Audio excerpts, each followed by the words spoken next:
Imam Ja'far Sadiq alayhi salam. Nom Ja'far. Titre As-Sadiq, le véridique. Kunyat Abu Abdillah.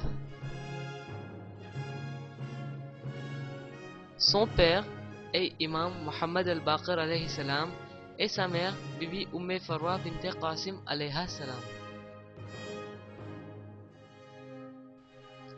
Il est né le 17 Rabiul Awal 83 AH à Médina. Il a dirigé l'imamat de 114 AH à 148 AH.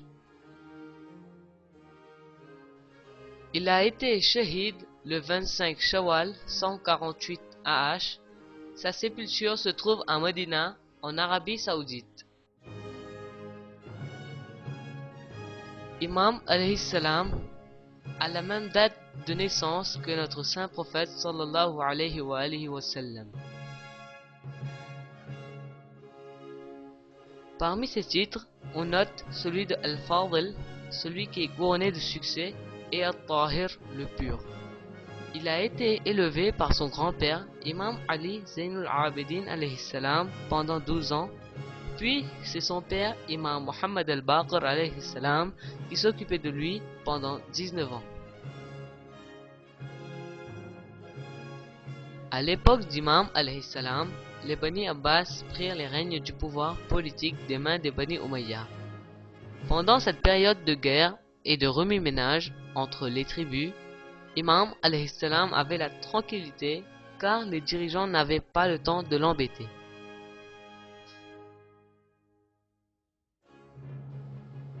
Imam alayhi salam profita de cette occasion pour avancer dans le travail que son père avait entrepris et il fonda un grand centre d'enseignement. Beaucoup d'étudiants venaient de pays étrangers pour bénéficier de l'enseignement d'Imam alayhi salam. Grâce à ces divers cours, Imam alayhi salam réussit à former 4000 érudits qui maîtrisaient les sciences et les hadiths. Parmi ses étudiants, les plus connus se trouvaient Hisham bin Haqqam, Jabir bin Hayam et Abu Hanifa. L'imam alayhi salam avait la responsabilité d'établir le fiqh, loi de la confession Shia. C'est pour cela que nous sommes parfois connus sous le terme de Shiaï Ja'fari. Un jour, un homme originaire d'Iran, nommé Sahl bin Hassan, vint à la rencontre d'Imam alayhi salam et lui demanda pourquoi il ne se battait pas pour ses droits alors qu'il y avait tellement de Shia en Iran prêts à se battre avec lui. En guise de réponse à sa demande, Imam alayhi salam emmena Sahl près du feu et lui demanda de s'asseoir au milieu des flammes. Sahl se mit à trembler et dit qu'il avait une famille à laquelle il voulait retourner, puis il supplia Imam de l'exempter de ce test. Entre-temps, Haroun al-Makki, un compagnon proche d'Imam alayhi salam, arriva. Il revenait juste du Hajj.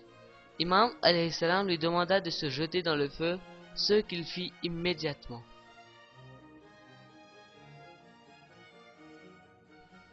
Après un instant, Imam alayhi salam demanda à Sahl de regarder à l'intérieur du feu. Sahl y vit Haroun assis confortablement sans signe de brûlure. Imam alayhi salam demanda alors à Sahl combien de disciples de la sorte il y avait en Iran et ce dernier répondit qu'il n'y en avait pas un seul. Après avoir obtenu ce qu'il voulait, Imam alayhi salam demanda à Haroun de sortir du feu. Un jour, un homme accusa à tort Imam alayhi salam de comploter contre le calife Mansour Dawaniri qui faisait partie de la tribu de Bani Abbas.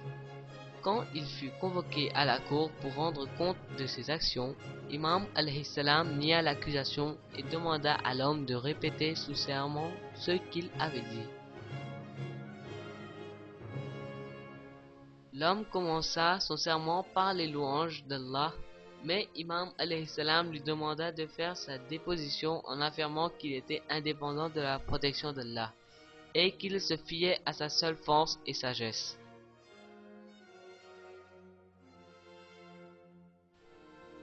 Lorsque l'homme fit son serment, accusant Imam alayhi salam de cette façon, il sentit tout à coup sa jambe paralysée. Mansur ordonna qu'on sorte l'homme du tribunal. À une époque, il y avait à Médina une pénurie de farine de blé et par conséquent, les prix de la farine étaient très élevés. Imam alayhi salam demanda à son domestique dans quelle situation il se trouvait. Le domestique répondit qu'il avait beaucoup de blé et qu'il ne devrait pas rencontrer de problème pendant un long moment. Imam alayhi salam lui dit alors: va vendre le blé au marché et faisons face à la situation avec tous les autres. De cette façon, il montrait que la thésaurisation ou le stockage excessif est déconseillé par l'islam. Imam alayhi salam fut un jour convoqué dans la cour de Mansur qui était très furieux contre lui. Quand il arriva à la cour, un homme du nom de Rabbi remarqua qu'il récitait quelque chose à voix basse. Petit à petit, la colère de Mansur s'apaisa et au moment où Imam s'approcha de lui, il était content de le rencontrer. Plus tard, Rabbi demanda à Imam alayhi salam ce qu'il récitait en chemin. Il répondit que c'était l'invocation à Allah que son arrière-grand-père Imam Hossein avait l'habitude de réciter.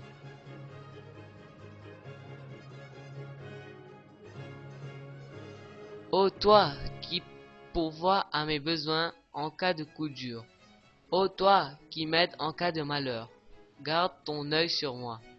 Toi qui ne dors jamais, entoure-moi de ta forteresse impénétrable. Rabbi dit qu'il a appris cette prière et depuis ce jour, à chaque fois qu'il la récitait, ses problèmes se résolvaient. Vers la fin de sa vie, Imam alayhi salam dut subir de sérieuses restrictions imposées par Mansur qui torturait sans pitié les chiites. Il finit par envoyer des raisins empoisonnés à son gouverneur à Médina, Mohammed bin Sulayman, lui ordonnant de les donner à Imam alayhi salam. Le poison fit effet et Imam alayhi salam mourut le 25 Shawwal 148 AH à l'âge de 63 ans. Il est enterré dans le Jannatul Baqi près de son père.